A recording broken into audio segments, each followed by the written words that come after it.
Étudiantes, étudiants, parents d'élèves, nouveaux bacheliers, vous recherchez une école adéquate de formation professionnelle et pratique pour vos études supérieures? Une seule référence, ESAE. ESAE vous offre des demi-bourses et réductions dans toutes ces filières.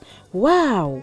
Payez 300 000 au lieu de 550 000 en licence 1, 2 et 3 en journalisme, réalisation, sciences de gestion, administration des affaires, sciences économiques et sciences juridiques. En master 1 et 2, 670 000 en journalisme et 550 000 en sciences de gestion et administration des affaires au lieu de 1 070 000. Écoutez, pour les 100 premières inscriptions en administration générale et administration des finances, payez 450 000 au lieu de 550 000 pour la licence 1, 2 et 3. En master 1 et 2, payez 870 000 au lieu de 1 070 000. Alors, rendez-vous vite à ESAE pour la rentrée académique 2021-2022. Les deuxième et troisième années démarrent le 20 septembre 2021 et la première année le 11 octobre 2021. Informations et renseignements, ESAE Cotonou, 3e rue à droite en quittant le carrefour Jadot pour la BIBE Jéricho. Téléphone 96 80 55 11 ou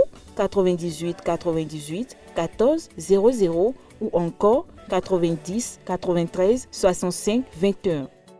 ESAE, l'excellence à un an. Mesdames et messieurs, bonsoir et bienvenue à cette édition, le sommaire.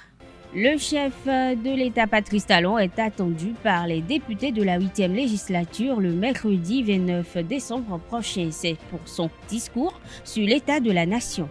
Le comité interministériel de gestion de crise sanitaire liée au coronavirus lève la levée provisoire des manifestations culturelles et festives, ce à travers un communiqué daté du 16 décembre. La question de la retraite dans la presse privée est abordée ce vendredi 17 décembre au cours des causeries Café Média Plus. Des précisions dans un instant. Je m'appelle Kofi, j'ai 10 ans. Mes parents et moi vivions une vie de bonheur parfait jusqu'au jour où ce bonheur fut stoppé par un accident de circulation.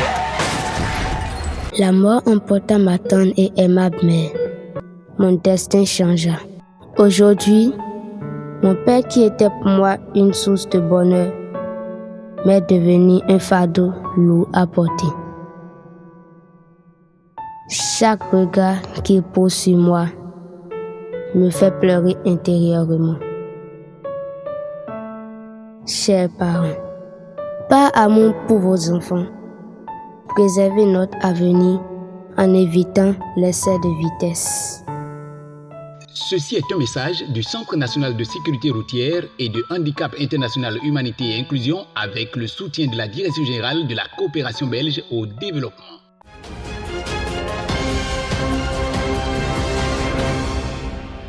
Le président de la République sera devant les représentants du peuple le 29 décembre prochain, réélu en avril 2021 à la tête du Bénin pour un second mandat. Patrice Talon va prononcer son 3e discours sur l'état de la nation, ce conformément aux dispositions de l'article 72 de la Constitution, selon lesquelles le président de la République adresse une fois par an un message à l'Assemblée nationale sur l'état de la nation.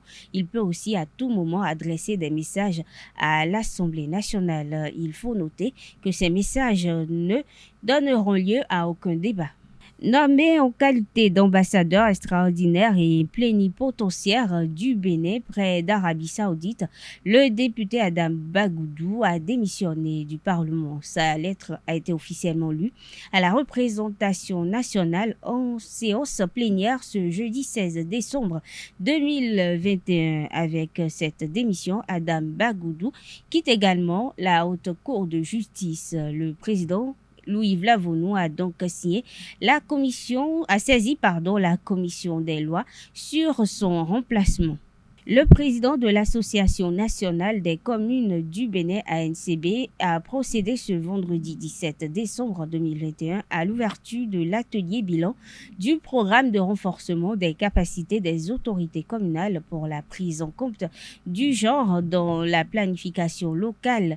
Initié par l'ANCB et financé par la Belgique, ce programme tire à sa fin. C'est dans la perspective de son renouvellement que les acteurs impliqués se sont donné rendez-vous ce vendredi matin. Reportage est signé Carles Kitome.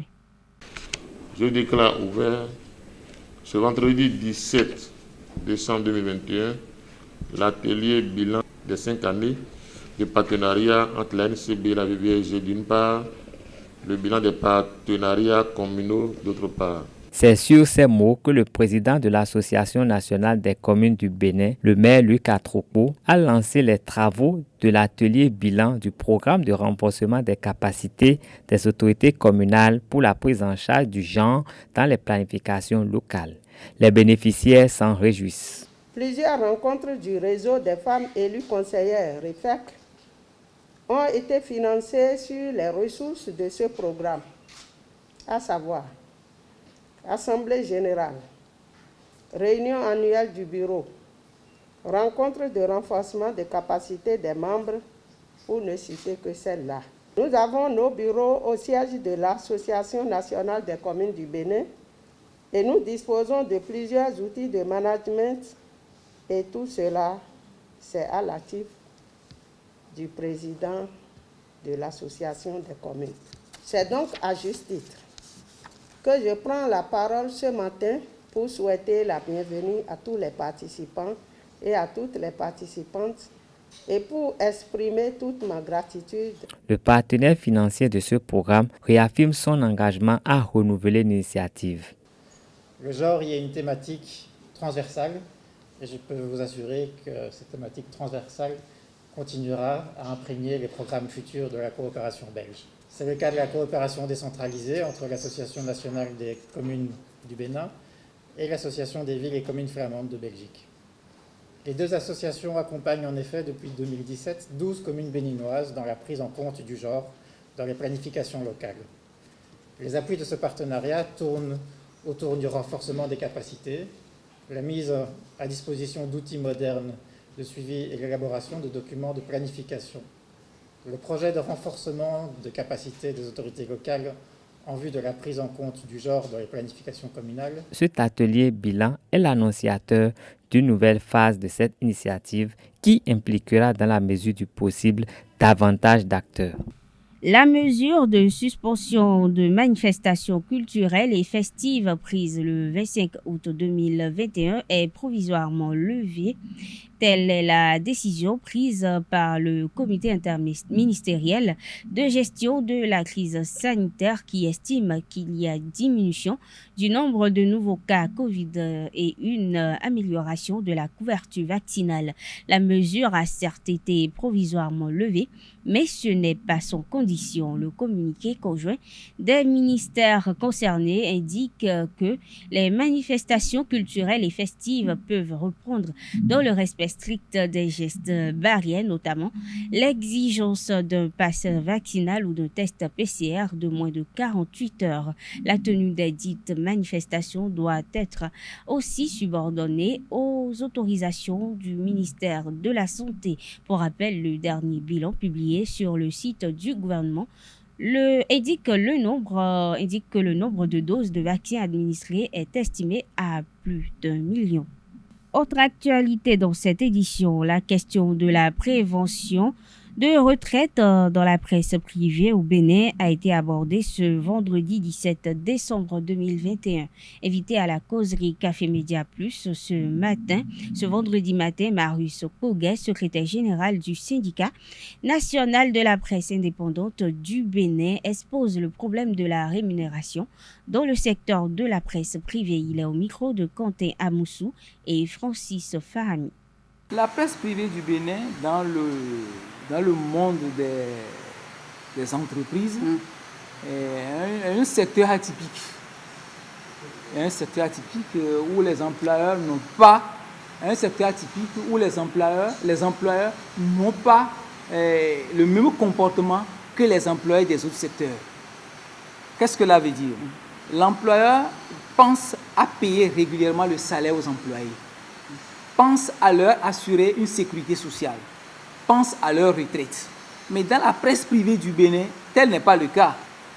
Les employeurs ont choisi de ne pas payer les salaires, ont choisi de ne pas assurer une sécurité retraite. Lorsqu'une chaîne de radio est allumée, oui, est-ce que vous avez l'impression qu'à un moment donné, ça s'éteint parce que les journalistes ne sont pas là? Quand c'est allumé à 8 heures, il y a des journalistes qui sont là-dessus, qui travaillent jusqu'à 0 heure. De façon très régulière, les journalistes sont là. Les journalistes sont toujours au boulot. Nous avons la détermination d'aller sur les reportages, l'ambition d'aller sur les reportages. D'ailleurs, le métier du journaliste est un métier passionnant. Et nous allons toujours pour travailler. Nous, il n'y a pas une assemblée générale que vous allez organiser et voir à 100% les membres du syndicat. Parce que d'autres doivent vous s'excuser pour vous dire qu'ils sont en reportage quelque part. Les autres vous diront qu'ils sont à tel endroit en train d'animer une émission. Et ça a toujours été le cas. On n'a jamais fait le plein à une assemblée générale parce que les gens sont déterminés au travail, ils travaillent. Audrey Dagba a pris le samedi 11 décembre 2021 les rênes du comité directeur local de la Jeune Chambre internationale Abomey-Calavi Emeraude. La cérémonie de prise de commandement officielle de la présidente 2022 s'est déroulée devant les passe-présidents, les sénateurs, les membres amis et parents lors d'une soirée gala dans un espace privé à Cotonou. Reportage signé Larius Adiaguno.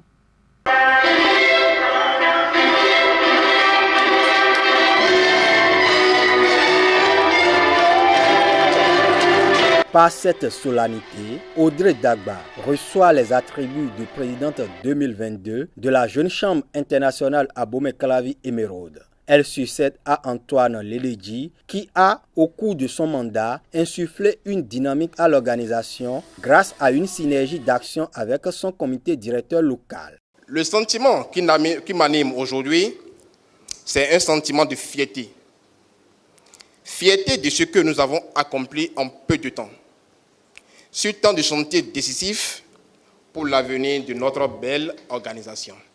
J'ai fait mon maximum pour valoriser et mettre en lumière notre effort commun, car c'est ainsi que l'on prépare l'avenir. C'est ainsi que l'on retrouve ces valeurs. Cela nous a valu, pour la première fois en quasiment 10 ans d'existence, des récompenses à la nationale. L'organisation la peut recommencer à la nationale. Je vous prie d'applaudir, s'il vous plaît. Vice-présidente exécutive du comité sortant, la présidente Dagba a gravi les échelons depuis son adhésion à la JCI Abomey-Calavi Emeraude en 2014. Elle ambitionne consolider l'unité entre les membres et marquer d'une empreinte la célébration des 10 ans de l'association. Les élections qui m'ont porté au pinacle de notre commune pierre précieuse n'ont pas vu la victoire d'une émeraude contre une autre, d'une génération contre une autre, encore moins d'une promotion au détriment de l'autre. Elles ont vu la victoire d'une émeraude qui veut se donner les moyens d'entrer forte et unie dans la nouvelle décennie. C'est dû à cette expérience que je me sens dépositaire. La présidente que je suis abritera, fixera les grandes orientations, assurera l'unité des membres, préservera les intérêts de l'organisation que je représenterai avec fierté, dignité, loyauté et élégance.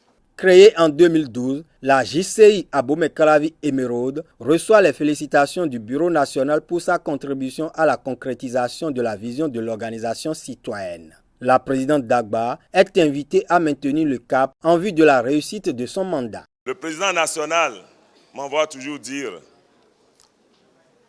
aux membres de la Jeune Chambre internationale Abomey-Calavi Emeraude que vous avez su toucher son amour propre par votre travail. À la présidente Audrey, nous aimerions lui laisser ceci. Une équipe n'est pas un groupe de personnes qui travaillent ensemble.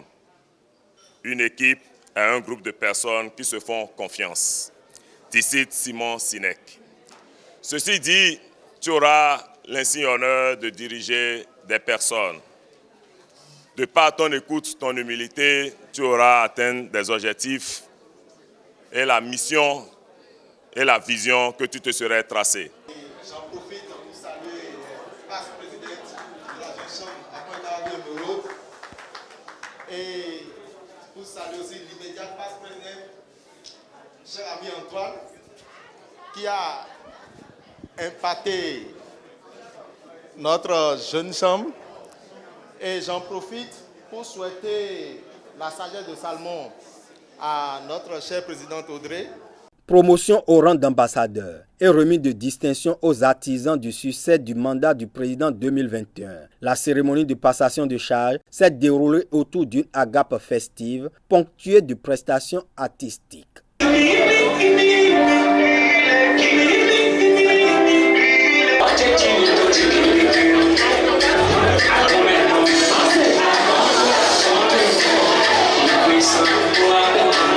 La page inter de cette édition est un condensé des actualités en Irak, en France et au Royaume-Uni. Une compilation signée Colombe Oussou.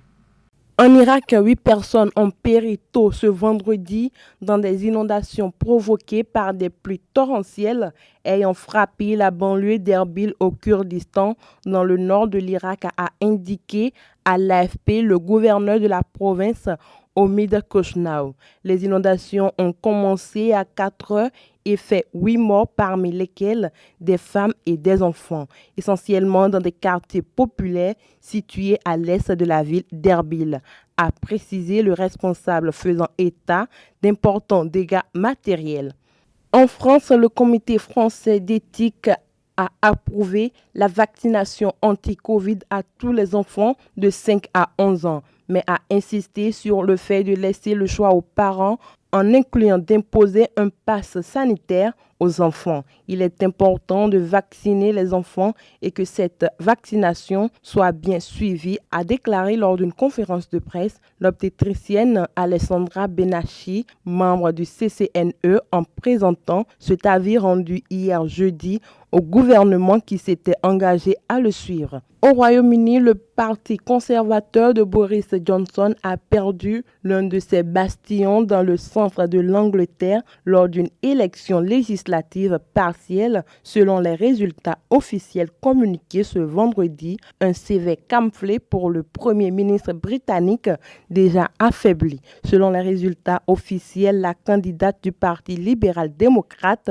Hélène Morgan, s'est imposée avec près de 6000 voix d'avance face au candidat conservateur lors du scrutin organisé à la suite de la démission du député Tory Owen Paterson, épinglé dans une affaire de lobbying. Le président tchèque Miloš Zeman a nommé ce vendredi le nouveau gouvernement dirigé par l'homme politique de droite Petr Fiala, plus de 2 mois après la victoire de son alliance aux élections législatives. Conformément à la Constitution, le président a nommé aujourd'hui les membres du nouveau gouvernement, a déclaré Vrastislav Minar, le chef du bureau du président Miloš Zeman, lors d'une cérémonie dans la résidence de Zeman à l'extérieur de Prague. Sport, dans cette édition, Flowers Handball Club a réalisé un coup double à la première édition de la Ligue nationale professionnelle. Le club de la CNSS a remporté cet après-midi le titre de champion du Bénin, aussi bien en dames qu'en hommes, au terme de 2 finales époustouflantes. Aspac, d'abord, chez les dames, les protégés de Aimé Sébian sont venus à bout des portuaires champions au titre sur le fil de rasoir 25-24. Dans la catégorie hommes, Flores a confirmé sa suprématie sur Aspac 29-17. Aimé Sébian, manager général des champions, et son homologue Jean-Luc Assogba de l'Aspac se sont exprimés à la fin du match. Vous savez que dans mon effectif, j'ai 3 joueurs du Nigeria. Et par rapport à ça, je vais parler aussi l'anglais. I'm very happy. I'm very, very happy. Vous savez, Les motos se promènent ensemble, mais n'ont pas les mêmes prix. Vous avez vu, c'est une finale, vous avez vu le score. On les a mis à leur place. Recto, verso. On les attend encore au Carrefour. En tout cas, depuis que moi je suis manager de Flowers, Aspac ne m'a jamais tapé en finale. Du championnat national, non. Une coupe, ils ont gagné la coupe, mais le championnat national, ils ne m'ont jamais tapé. Sur le plan local, il y a la rivalité. Il faut respecter les équipes. Aujourd'hui, c'est notre jour. Demain, ça peut ne pas être notre jour. D'accord? On respecte l'adversaire. Comme je vous l'ai dit au début, on prend match par match. Nous sommes à la fin. Je suis très content. Les joueurs se sont très bien exprimés. Vous avez vu, la coupe a été ascendante. Je vous ai dit au départ, quand il y a une bonne préparation, au cours de la compétition, la coupe est ascendante. Dès qu'on finit la compétition, la coupe chute. Voilà, vous avez constaté. Et tout à l'heure, au niveau de l'équipe féminine, on a joué hier contre Adidja. 2 matchs se suivent, mais ne se ressemblent pas. Qui pouvait imaginer ce qu'on a joué hier, qu'on allait jouer de cette manière aujourd'hui? Donc tout est grâce. Avec 2 joueuses, pas des moindres, qui sont blessées. Pourtant, on a gagné. Donc on a du répondant. Je ne peux qu'être déçu en tant qu'entraîneur, puisque les objectifs avant l'entame de cette compétition étaient de pouvoir être champion. Mais avec les résultats obtenus sur le terrain, il y a lieu de reconnaître le mérite de l'équipe adverse. Je profite pour féliciter l'équipe adverse parce que les entraîneurs de cette équipe ont réussi à faire montre d'un savoir-faire qui démontre du professionnalisme vers lequel nous tendons. Bon, c'est vrai que c'est des sentiments de regret qui m'animent ce soir, mais c'est une occasion pour moi également de tirer des leçons par rapport à ce qui n'a pas marché et afin de corriger ce qui doit l'être pour que les prochaines compétitions ne ressemblent pas à ce que nous avons vécu ce soir. Il faut reconnaître que nous avons manqué de ressources. Ça là, il faut le dire. L'équipe adverse a profité de cela. Et c'est à cela que nous allons travailler pour colmater les brèches afin que nous puissions donner au public béninois des matchs importants, intéressants. Serge Dimitri Akakpo, le premier vice-président de la Fédération béninoise de handball, a exprimé la satisfaction du comité exécutif pour le bon déroulement des playoffs. Je voudrais juste exprimer une satisfaction dans la mesure où ce n'était pas donné au départ. Nous avons osé, sous le leadership du président Karim Sidikou, nous avons osé reprendre les activités pendant que tout dormait. Et nous ne savions pas que ce championnat-là aurait eu un niveau aussi relevé. Dans la mesure où vous constatez avec moi qu'après au moins 2 mois de suspension des activités, les jeunes en voulaient. Et ils nous ont donné des raisons de satisfaction. Ils nous ont donné un motif pour pouvoir essayer chaque fois qu'il le faut. Donc pour nous autres, c'est une grande satisfaction d'assister à cette fête pendant la semaine parce que le spectacle était au rendez-vous et nous ne demandons que cela. La Ligue nationale professionnelle de handball va se poursuivre. C'est la première expérience. Nous allons tirer les leçons par rapport à ce qui a marché et ce qui n'a pas marché. Et je crois que l'édition 2021 sera beaucoup mieux organisée. L'édition 2021 sera beaucoup plus relevée. Plaise à Dieu. J'aurais dû t'enterrer depuis très longtemps. Et les gars, regardez. Fais-moi dans la bouche ouverte. Eh, prends sa vidéo, Eh man, donc comme ça on donne la bouche ouverte. Je vais poster ça. Mais arrêtez les gars, vous êtes sérieux? Donne-moi le téléphone. Arrête.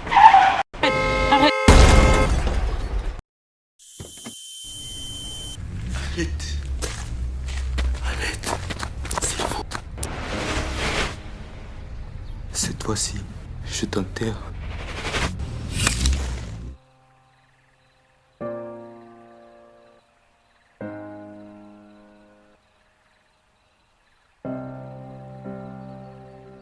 Ceci est un message du Centre national de sécurité routière et de handicap international humanité et inclusion avec le soutien de la Direction générale de la coopération belge au développement. Mesdames et messieurs, nous sommes à la fin de cette édition. Merci de l'avoir suivi. Bonne soirée à toutes et à tous et bon week-end.